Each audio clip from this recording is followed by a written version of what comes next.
सिवान जिले के मैरवा में एक ही रात दो अलग अलग जगहों पर हत्या की घटना घटने से व्यवसायियों सहित ग्रामीणों में दहशत बना हुआ है। इधर सोमवार की दोपहर एसपी अमितेश कुमार मैरवा थाना पहुंचकर दोनों हत्या की घटना में त्वरित कार्रवाई करने का निर्देश दिए हैं।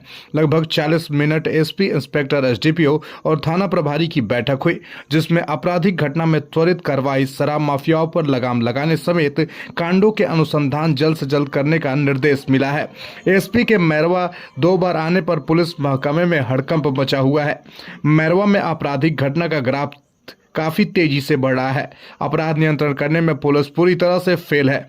माले नेता मुकेश कुशवाहा ने कहा कि पहली घटना बरासों में पुलिस की लापरवाही से हत्या हुई, जिसमें परिजन अपराधी को गिरफ्तार करके देते हैं, लेकिन मैरवा पुलिस अपराधी पर बिना कार्रवाई किए छोड़ दी। दूसरी घटना 14 मार्च को एक महिला के साथ बलात्कार होता है, लेकिन पुलिस उस घटना को छेड़खानी में तब्दील कर दिया।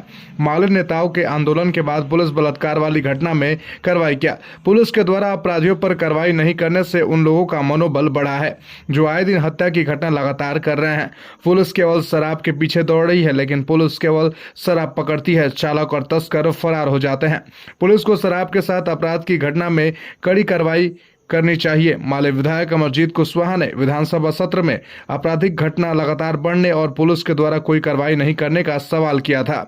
वहीं बजरंग दल के प्रखंड संयोजक प्रमोद सिंह ने बताया कि सिवान के मैरवा में अपराधियों ने अलग अलग 2 जगहों पर 2 व्यक्तियों की हत्या कर दी, जो पुलिस की लापरवाही को उजागर करता है। आमजन की सुरक्षा में ढिलाई चिंताजनक है। प्रशासन को तुरंत सक्रिय होना चाहिए और लोग भी जागरूक रहे। पुलिस की जवाबदेही सुनिश्चित हो ताकि अपराध पर लगाम लगे।